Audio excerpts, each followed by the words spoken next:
loomulikult, kui keegi räägib meile kõrgemast maitsest, seal jumal, vaimsus, hing, omaksu püüdmatus, see on selline tore muinasjutt, aga kui maitset ei ole või kogemus on väike, siis see paistab selline lööd käega ja mõtled, et on see, mis on ja ma olen täiskasvanud välja arenenud inimene ja need asjad, mis mul on heas ja halvas ja hoian neid, eks ju.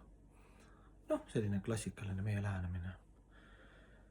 Ja siis langedad pea ja mõtled korraks, et mul on halvad uudised iseendale ja sulle, mu sõber. Et materiaalne energia, tuletad jälle endale meelde. Kõrget maitset ei ole, aga madalama maitsega tuleb ka nagu asjad selgemaks saada. Et mateeria toimib nii, et kui sul kõht koriseb ja sa keegi toob sul lemmikmagustoidu, siis sa saad ühe ära, ühe näiteks sõrniku, teise, kolmanda ja kui on juba 6. sõrnik, siis sa vihkad seda inimest, kui ta sulle veel toob ja sunnib su seda, siis see on juba sadismus. Kuigi esimene sõrnik ei olnud sadismus.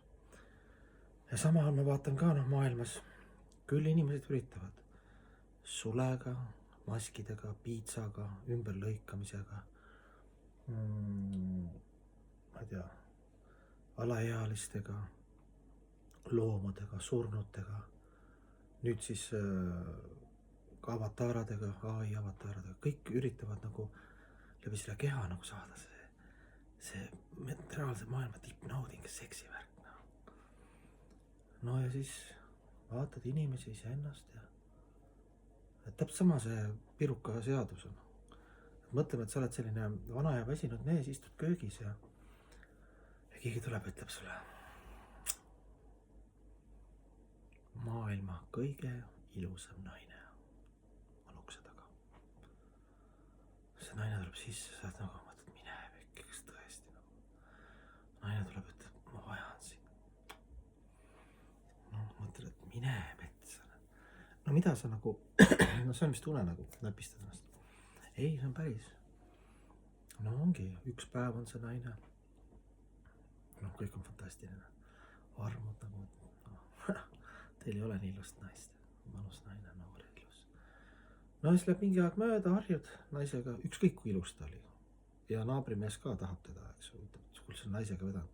Aga sa oled taga 10 aastat koos, 20 aastat koos ja ta on võib-olla armas hinge tasemel, aga see iseenesest, see kehaline värk, ta läheb lihtsalt, sa ei saa midagi teha, sa võid üritada käia tantra ringis ja notsumaskiga proovida, nagu ma lugesin, piitsaga ja präänikuga, nagu pikendada, teha nagu huvitavamaks seda, aga see ei toimi. See on see piruka seadus. Esimene pirukus on maitse, aga 20 on juba sadismus. Samamoodi on seksuaalne energia, on jumal loonud, see on materiaalne energia, see on püha energia laste soetamiseks ja kalli ja musi ja kõigil on vaja lähedust. See on kõik see positiivne pool ka, aga siis see teine negatiivne pool, milles me pettume, on see, kui vaatad oma ja teiste elusi, et me ikka jookseme selle järgi ja promome seda. Et kõik filmid, see armumise moment. Ja siis pärast on lihtsalt selline tuim rutiin ja üks prantsuse film on muidugi, ma ei mäleta selle pealkirja. See režissöör oli geniaalne, seal oli seesama, see minu jutuplära oli nagu filmis pandud ka mees ja naine. Mine metsa romantika, laeva peal, kus oli tots, kutt. Mis armumine, mis mängud ja lõpuks oli see, läks perverssusteni ja lõpuks üks tahtis teist maha tappa üldse nagu. Nad lihtsalt kehade peale olid ehitanud kõik. Eks ju, see meeleline, instinktide peale. Eks ju, see on jumalik instinkt, aga kui sa selle peale ehitad, eks ju, inimene erinebki sellest, eks ju, inimesel on võimalus surmasünni tsüklist välja saada, teadvustada ennast kui hing. Sellepärast on vaja meile piirangud, moraali, etiketti, reegleid, eks ju, sotsiaalset kaitset. Et kui sul on meeled ja instinktid löövad välja, et see on naabri naine, tule siia. Ja see on sotsiaalne kaitse, tähendab seda, et sul on head sõbrad, ütlevad, kuule, maganud kaineks, võtta ennast kokku, lõpeta see jama ära, mõtle need tuleviku peale, kui see arukus praegu tuhman. Mis see sulle annab, eks ju, temal on naine, temal on mees, sul on naine. Kuhu see viib, eks arukusega räägivad sulle lahti nagu.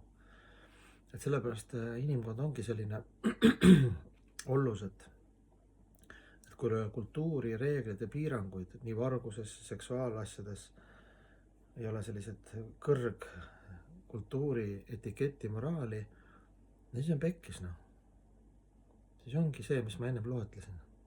igalt poolt üritatakse süstida veeni, tõmmata ninna, tõmmata läbi kõssi, läbi seene, läbi tantra, läbi jantra, läbi mantra, läbi hälvete. Kõik üritavad nagu. Sellepärast ei ole nagu kõrgemat maitset ei ole, hingemaitset ja ikka see pirukaseadus jääb nii julmalt peale, eks ju. Ükskõik, mis maailma kaunitar või maailma parem mees sul tuleb uksest sisse, mingi aja pärast tekib rutiin. Ja siis sa vaatad jälle nagu seda ponšikut, lähed jälle sama asja alt, mõtled, et see ponšik, iga päev pakutakse seda ponšikut, mulle meeldib see. Aga tea, kui teises kohvikus on teine ponšik, hoopis teissugune. See on see, mida mul on vaja. No siis läheb aeg mööda, on see teine ponšik ka. Jälle igav ja haigutad.